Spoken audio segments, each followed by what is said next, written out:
Hey everyone, Peter Zeihan here, coming to you from Iowa State University, where I'm about to go on stage and give a presentation. Now, I know some of you on the coast are like, oh, Ames, Iowa, isn't that like where the agronomics program is? Like, if you even know that. I'm like, yes, it is. Along with Purdue, it is one of the best agri-science programs in the world. And I realize that for some of you, that might be a little,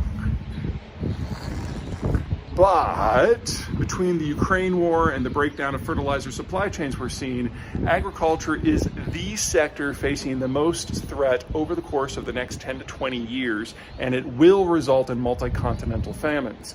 The folks here in Ames are working on ways to mitigate that however they can. We're looking at malnutrition for a minimum of 500 million people later this year. That will probably triple next year, and it will get significantly worse from there before it gets better.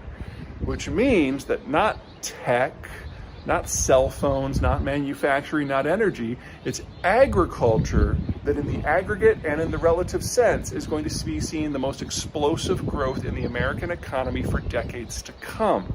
Because if you don't have a car, your life slows down. If you don't have energy, your life gets a little dark. But if you don't have food, that's it, it's over. Food comes first. And we're looking at a period of abject shortages for quite some time. Now, the picture is going to be different where if you're talking rice versus wheat versus corn versus soy versus pork versus beef and all the rest, but we're going to see massive reductions in all of them moving forward. Part of it's just the nature of the beast. When we globalized, everyone learned to specialize. It was all about the extra value add. And we didn't have to necessarily worry about growing sufficient food for our own plates. So we got into better things. We moved into manufacturing and services. We moved into the cities. And that meant that agriculture went from the center of everyone's life to the edge, something that became reliable, the more secure and safe that globalization became. But that's now all working in reverse. Countries don't have to grow their own food. And that means the volume of food that is produced in the world is actually going to go down because we now grow things like wheat on marginal land that could not support agriculture without mass fertilization and irrigation. And those technologies are not possible in a deglobalized system. Okay, that's it on that topic. I'm also happy to report that we made the bestsellers list for the second week running for The End of the World is Just the Beginning. We also moved up a couple of slots, and we are now ahead of Matthew McConaughey, which has always been kind of a life goal. Nothing against you, Matt. You're fantastic. Love you lots. Love your work. But I'm better because, the New York Times says so. Okay, that's it for me. Until next time. Good morning, everyone. Peter Zeihan here, coming to you from Colorado. It is July 11, and today very well may be the beginning of the end of the German system. Today, the gas flows through a pipeline called Nord Stream shut down. Now, that's a subsea pipeline that goes directly from Russia to Germany. It's one of the few pieces of infrastructure that is not in immediate danger from the Ukraine war, all these pipes that cross Ukraine and Belarus from Russia to the European system. At some point over the course of this next year, probably within the next few months, they're all going to be shut down because of war damage, whether that is because the Ukrainians shut them down themselves or because of the Russians accidentally hitting their own infrastructure is kind of irrelevant at this point. It's kind of baked in as a 100% chance, really. There's no way that it's going to last. That leaves things like Nord Stream as the only remaining links. And the Germans worked with the Russians over the last 20 years to build the Nord Stream system to give them some insulation from things like what's going on in Ukraine now. And it has not worked. It has simply made the Germans horrendously dependent. Now, there are 4 things that the Germans rely upon to be the economic powerhouse that they are. The first are those natural gas flows.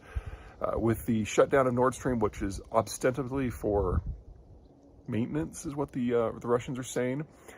In theory, they'll be back online on the 21st, but the Germans are being blackmailed by the Russians to back out of the coalition that is supporting Ukraine.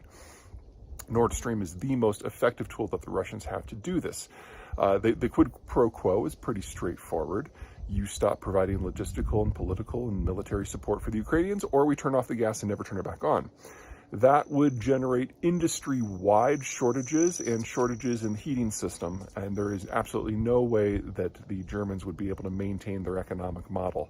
It is based on access to large volumes of cheap, Russian energy, both in terms of for electricity and as an industrial inputs to power the entire German manufacturing model. So that all by itself could kill the German system almost overnight. Well, not overnight, but within a year. But all of the other things that allow the Germans to be successful are in danger too. The Germans rely on a large, robust, highly skilled workforce. But Germany has one of the fastest aging societies in the world. Until now, that's worked for them. Because if you have a lot of people in their late 40s to early 60s, decades of experience, and none of them have kids, well, they can spend all their time working, and the state can spend all of their efforts on educating them to make them the most highly value-added workers in the world. But it's a bit of a starvation diet, because eventually people who are in their 40s to 60s become in their 60s to 70s, and that's where Germany almost is now. Germany will hit mass retirement this decade, and so the model was always in danger on demographic grounds. The third thing that allows the Germans to be who they are is access to Central European labor, all the way from Poland to Romania and even further east. Whenever you're doing manufacturing, not all of the jobs are high-skilled. Some are mid-skilled, some are low-skilled. The person who's bending the metal for a fender is probably not the person who's doing the spark plugs or the transmissions. And to have a successful manufacturing system in a globalized world, you need a differentiated workforce, different skill sets, different price points.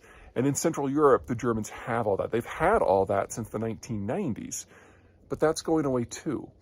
Because just as the Germans are rapidly aging, the Central Europeans are aging even more rapidly. They're still on average a few years younger. They won't hit that mass retirement to the latter half of this decade or the first half of the 2030s. But the replacement population, the birth rate, in all of these countries is actually lower than it is in Germany. So it's every bit as terminal. And then fourth, you need access to the global system, especially when you have an aged demography without a lot of 20 and 30-somethings. The way you make it work is you sell products abroad. But the Americans have lost interest in that. The Americans created globalization as a bribe to fight the Cold War. We will enable everyone to trade with anyone and sell into any market if you side with us on security policies. But the U.S. has been backing away from that for some time. And even in this reinvigoration of the Western alliance and NATO and the Western relations in general that the Russian attack on Ukraine has caused, the Biden administration has not even floated the idea of a broad-scale regeneration of the old Cold War structures of trading economic access for security agreements.